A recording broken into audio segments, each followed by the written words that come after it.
Assalamu alaikum wa rahmatullahi wa barakatuh again.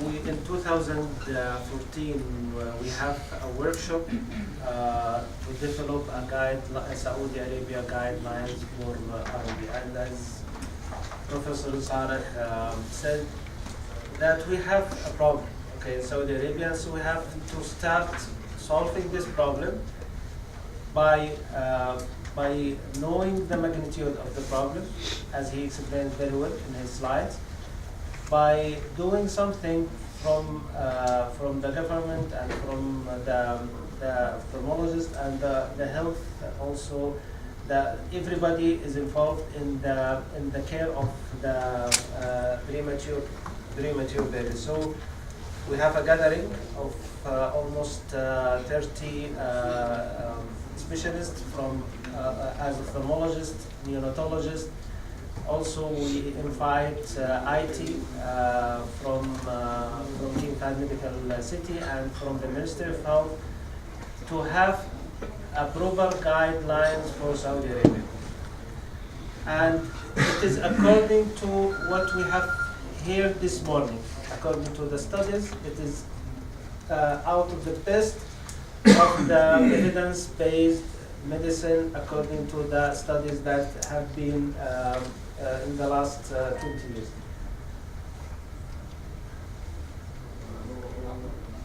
So the Saudi recommendation for ROP is any neonate with a birth weight less than 1,500 or gestational age of 3 to 32 weeks or less, as defined by neonatologists. Any preterm neonates who have supplemented oxygen for 15 days or more is eligible for ROP screening.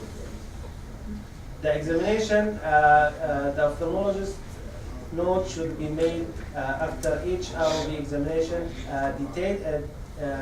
detailing zones, stage, and extent in terms of clock hours of any ROP and the presence of any pre-plus disease.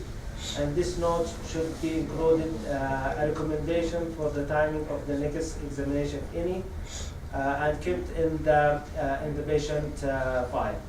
And effort should be made to minimize the discomfort and systemic effects of the eye examination by pre-treatment of the eye with topical anesthesia, pacifier or oral glucose, etc., and can be used to make the baby comfortable. We know that examination is very stressful for these stages, so we have to minimize as much as we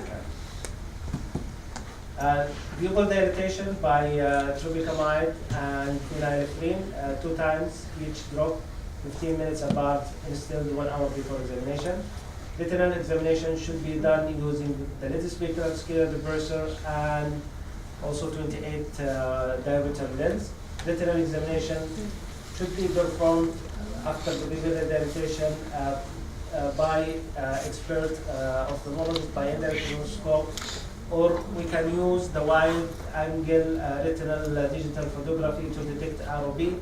And this should be done by ophthalmologist, the retinal examination by indirect microscope, or seeing the fundus photography for this patient. We don't expect ophthalmologists to do the fundus photography. We have to train the nurses or allied personnel in the NICU to do the photography, and the ophthalmologist is the one who is going to screen these babies. We have to use the international classification for retinopathic motility. Should be used. Acute phase of ROP screening should be based on the neonate's age. The youngest infants at birth take longest time to develop serious ROP. As Dr. Ismail mentioned in his examination, in his lecture, that the first examination can be in 32 weeks. Even if the baby is has gestational age less than or 24 or 23 weeks, the first examination should be at 32 weeks. And or if the baby is born more than 28 weeks, then the first examination should be 4 to 6 weeks post-conception. The timing of the first examination, as I said here, unstable preterm neonates planned for discharge prior to schedule should have the first cancer examination at the NICU before he discharge. Some of the babies, they discharge them after 2 or 3 weeks after the delivery because they are well. So it's better not to miss these patients, is to do the screening at the time of discharge. So don't discharge any neonates without ROB screening. The follow-up examination of screened babies, 1 week or less follow-up if there is stage 1 or 2 ROB in zone 1 without plus disease. If there is a stage 3 ROB in zone 2 without plus disease. So this is type 1 or type 2 ROB. In 1 to 2 weeks follow-up, immature vascularization in zone 1 with no ROB or 0 ROB. Stage 2 ROB in zone 2, regressing ROB in zone 1. So this we have to see them in 1 to 2 weeks. In 2 weeks follow-up, if there is any stage of ROB in zone 2 or regressing ROB in zone 2. 2 to 3 weeks follow-up in a mature vascularization in zone 2 with no ROB, stage 1 or 2 in zone 3, or regressing ROB in zone 3. So we can have more time for these babies and we can see them after 2 to 3 weeks. Because usually when we see zone 3, that means almost they will never develop severe form of ROB. Findings suggest the follow-up examination can be reduced more than 3 weeks, including the following. More than 3 weeks, okay, of follow-up. If there is zone 3, retinal vascularization attained without previous zone 1 or 2, post-menstrual age of 45 weeks, and no pre-threshold disease as defined by stage 3 in zone 2, any ROB, or regressing ROB, care must be taken to be sure that there is no abnormal vascular tissue present that is capable of reactivation of regression. So with these patients, we can give them 3 weeks or more for follow-up. When we terminate ROB examination, this is very important. When we said that no more we can see these patients, if the babies reach full retinal vascularization, there is no need to have any more follow-up in the ROB screening, but they need to have a follow-up in the pediatric ophthalmology to rule out squint or refractive errors after 6 to 8 or to 9 months of delivery. In babies who never develop any ROB, the risk of sight-threatening ROB development is minimal once the retinal vessels have reached zone 3. If the patient has reached zone 3, the blood vessels, the development of severe ROB is very minimal. In babies developing ROB which does not meet the criteria for treatment, screening can be safely stopped when clear signs of active regression of ROB include regression of retinal vascular change, posterior tail the ridge, and normal blood vessels crossing the ridge into the avascular zone. So if there is any crossing of the blood vessels in the ridge, sometimes we can stop or terminate the ROB screening.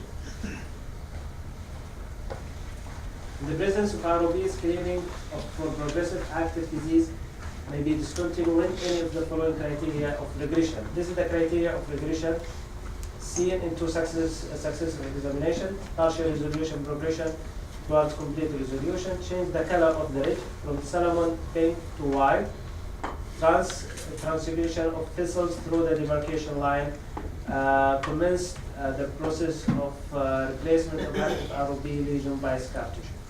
So we can stop the ROB treatment. Treatment of ROB treatment may also be initiated in the following retinal finding, and this is the type 1 ROB. If there is any zone 1 ROB in stage with plus disease, in zone 1, stage 3, even without plus disease, you have to treat these babies. In zone 3 ROB, zone 2 ROB, stage 2 or 3 with plus disease. Babies with aggressive posterior ROB should be treated as soon as possible and preferably within 48 hours. ROB requiring treatment with type 1 can be treated within 72 hours. We can use transpupillary diode laser, which is recommended as the first treatment of ROB. Okay, diode is first one. We can use, and the treatment should be near confluent laser burn administered by the entire vascular retina. Okay, 360. The unavailability of diode laser, equivalent or the ability to transfer the baby units to another center should not prevent or delay the treatment of the ROB. In this situation, if you have a baby but you cannot transfer him, you can use argon laser, cryotherapy, or we can use intravitreal anti-VEGF in these cases. So if you don't have facility, you don't have, or there is no acceptance for these babies, don't delay the treatment. You can start at least with anti-VEGF. If you don't have laser, if you don't have any kind of laser, don't have cryo, now we can use the anti-VEGF for these babies. And don't wait for these babies. And the sites of injection is very important. The dose was very important. The size is 1.5 to 2 millimeters from the limbus. It's not like the adult dose, the adult size, and the dose is half the dose of the adult. Solo treatment with anti-VEGF should only be done under research protocols, and we have to have an informed consent for these babies from the parents. That it's not yet approved. We are still waiting for the evidence-based, and there is a lot of studies going on, trial to see the safety and efficacy of anti-VEGF. The BEAD study is good, but there is another study using ranibizumab for the safety and efficacy of the ROB. The post-treatment review is very important. The first post-operative examination should be taken in 5 to 7 days after treatment and should be continued weekly for signs of decreasing or regression of the ROB.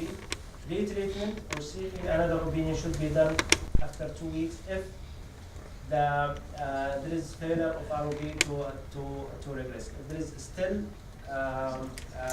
lost disease and the ROB at the site of the treatment is still active, then you have to have a treatment, another treatment. Either maybe you miss some of the areas of the avascular retina, or some of the babies they don't regress, so then we have to think about another modality of treatment by anti-VEGF. Thank you very much. And thank you very much. If anyone wants the guidelines, it is with me now. After the lecture, you can give me just email, and I will send it to you by email. Thank you very much.